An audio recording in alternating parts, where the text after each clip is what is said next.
afternoon and thanks for joining us. I'm Judy Simpson. This weekend will undoubtedly be one of the busiest in home and garden centers around the region.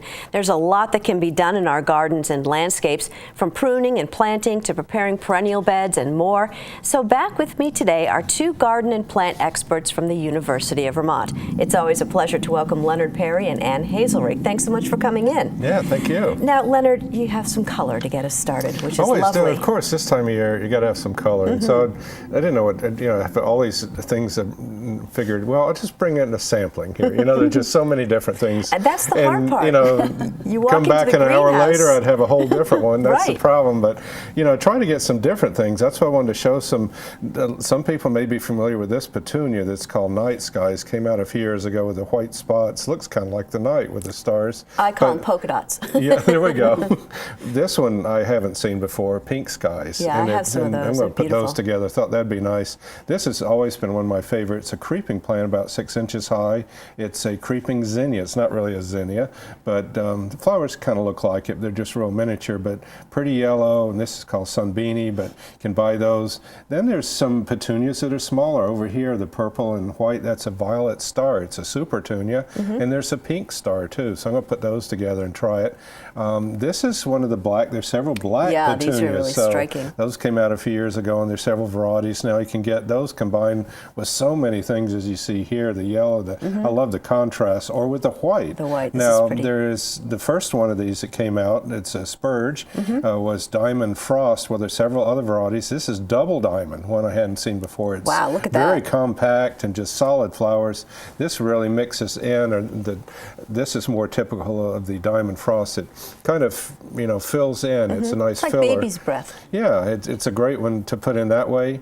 And then this coleus is a different one. It's called Lime Shrimp. It's one of the new ones. There's some funny names and just some really different foliage. A lot of these new coleus can take sun really well and actually and they get big and very dramatic. And they can get very big. So look for that for foliage or something really different. I had these. They're All America Gardens a few years ago and found it again. It's called fiber optic grass.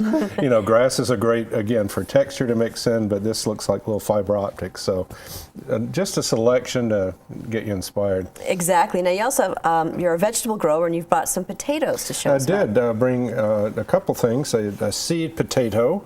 If you haven't grown potatoes, it's not from seeds. It's from little potatoes that sprout. You buy these separate. You don't want to use ones in the store because a lot of times they've been treated. And I like to get varieties that you can't find in the store and grow. This is Corolla. It's a German variety, but you can see all the growth you want. A little potato that has maybe 2 or 3 of these eyes, they're called, on it. If you get a bigger one, you can cut it in half as long as it's got 2 or 3 of these eyes on it. And you plant that, and I brought a bag to show how a picture of a bag to show how I grow these. It's called bag culture. It's a 15-gallon bag. Photo shows that, and I fill it about 1/3 full of soil, and then plant this seed potato in that, and you can see after about 2 to 3 weeks they start sprouting. Since I took this a few days ago, 3 inches of growth on that. Oh, no kidding. These new bags have handles, so you can lift them around. As they grow, maybe about 6 inches, add some more soil, and you just kind of fill it up. And they're very easy to harvest. So you don't have to plant them in the ground, you just have them in a bucket or that bag. I have several bags of these and keep the varieties. The nice thing with potatoes, like it more acid, you can really fix that soil. You don't have to worry about changing your whole garden soil. Just fix it in the bag. When you come time to harvest, you just dump it out on a tarp, and it's just so easy to harvest too. What a good idea. But one of the things that I'm going to try this year, last year, had this pest, and Ann identified it for me. I think it's a leaf hopper. Yeah, potato leaf hopper. That blew in. So this year I'm going to try this remake cloth. I use this on the garlic to keep the leek moth off and a lot of other vegetables.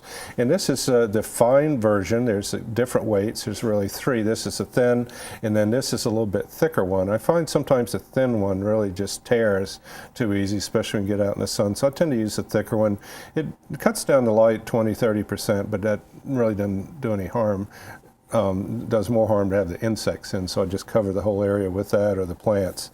And so Remay is a great thing. You could probably wait until about mid-June to do Okay, that because they don't overwinter, they blow in. Okay, around so don't mid-June. have to do it Yeah. real quick. Okay, Yeah. that's good to know. So on the subject of pests, Ann, what are you seeing in the UVM Plant Diagnostic Clinic this time of year? Well, it's we're just sort of gearing up. Not a lot of infectious diseases, but what I did yesterday, I went out and walked around campus and just showed some examples of what we are getting a lot of calls about, and that's winter desiccation and cold injury. And this is some arborvitae near our greenhouses, and you see that browning. You know, that's pretty common this time of year.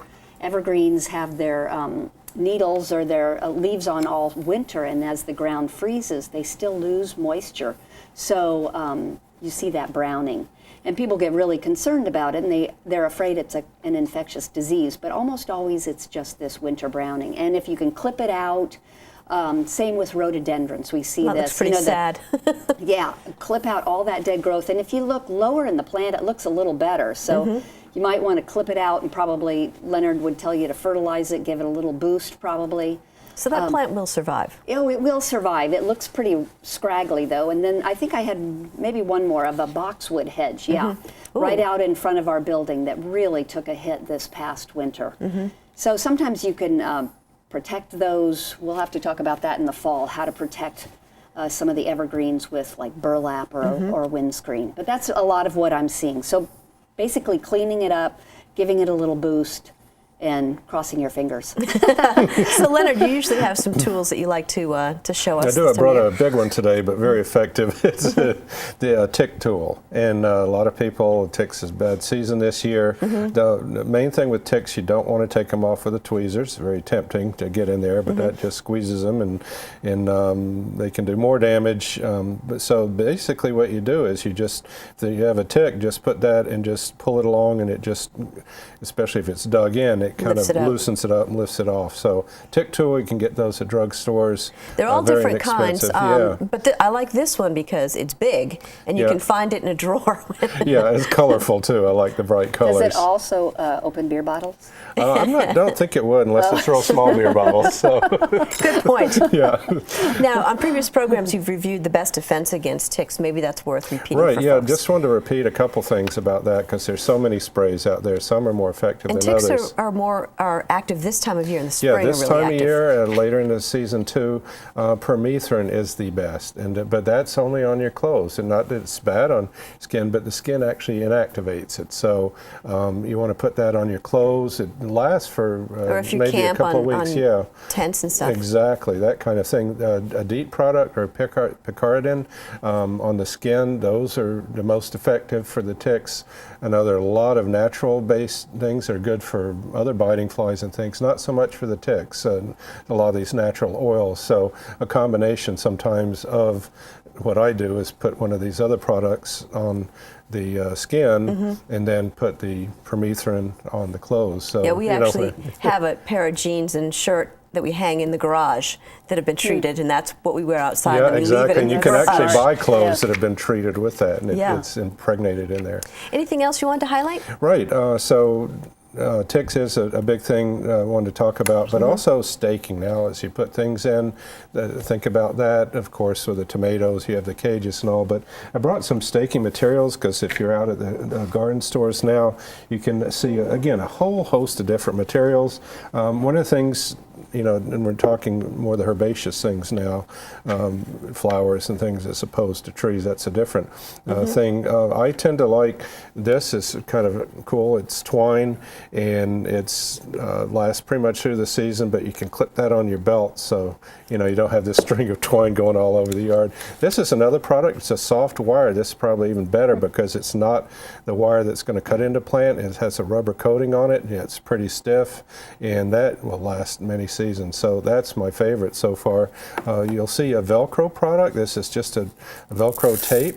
The problem I find with this, and you just put it around the plant like so, and it, but when the wind blows, it comes like that, comes off, and I find Velcro all over the yard. So, and not on the plant's falling over. So I haven't had much luck with that. The other thing you can use are the twist ties. This is again one you can just cut on here for again thin stems, ones that you know, it's not really going to cut into bigger ones. You want to use something heavier, like maybe this wire, but just a lot of different products out there. And what are we talking about as far as having to stake up as far as flowers go?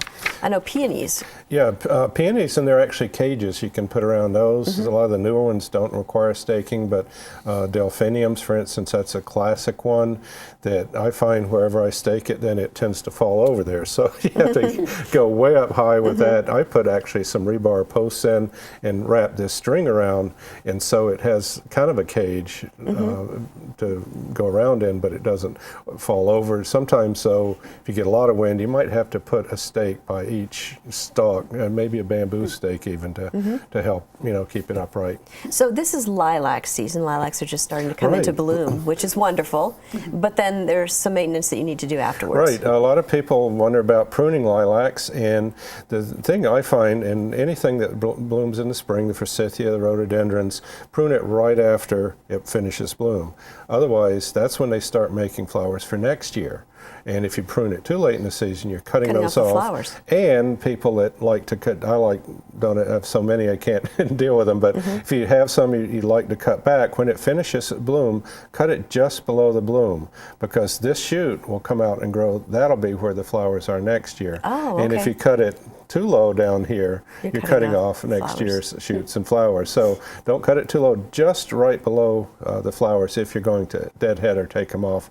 I leave them, the seeds, the birds love the seeds in the fall, and love to watch them eat those. So it won't hurt the plant at all? No, it won't hurt. Mine have been flowering for years, and I've never touched them. I know, some are so tall that you wouldn't be able to I know deadhead some people them don't anyway. like the looks of that, and you know, it's in a prime location. They want to keep it neat, so don't prune it back too far. And how about the bush itself? Should you prune any growth off of it? Yeah, it depends on how you want it. If you want the main stalks coming up, the nice architectural effect, if you want it lower so you can see the flowers, then you want to take, but the general rule of thumb is maybe no more, once it gets fairly large, no more than about a third of that plant. Now, it can be a third of the older stalks if it's getting really big and woody, and that helps new ones come up.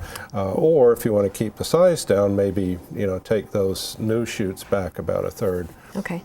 And so, Ann, are there other pests or problems that you want viewers to know about? Yeah, I was just going to mention on the lilacs, too, if you have a problem with powdery mildew in your lilacs, Right. anything you can do to sort of open it up a little bit more so Might be lots of good to air prune circulation. some of the inner Right, branches. exactly. Probably that older wood, right? Yep. Yeah. Yeah, I think the other thing that we're really hearing a lot about now, and I'm prone to it too, is cold injury. We're all eager to get everything out in the garden. Right. And so I get a lot of calls about, you know, there's a crazy disease affecting my tomatoes, you know, what's killing my tomatoes? And basically this is cold injury in tomatoes. They're So sort you're of, killing your tomatoes by Yes, putting them out right. too soon. and usually you see it on the older leaves, and the plant's going to grow out of it just fine as long as that new growth looks good. This is on basil. Basil is really cold sensitive, so don't put that out early. You'll get that bronzing effect from anything, I think, below like 50 degrees, right? And it's been, you know, 35, 40 Yeah, in the so morning you don't at want my to put place. that out yet. And this is even injury on some of the brassica plants.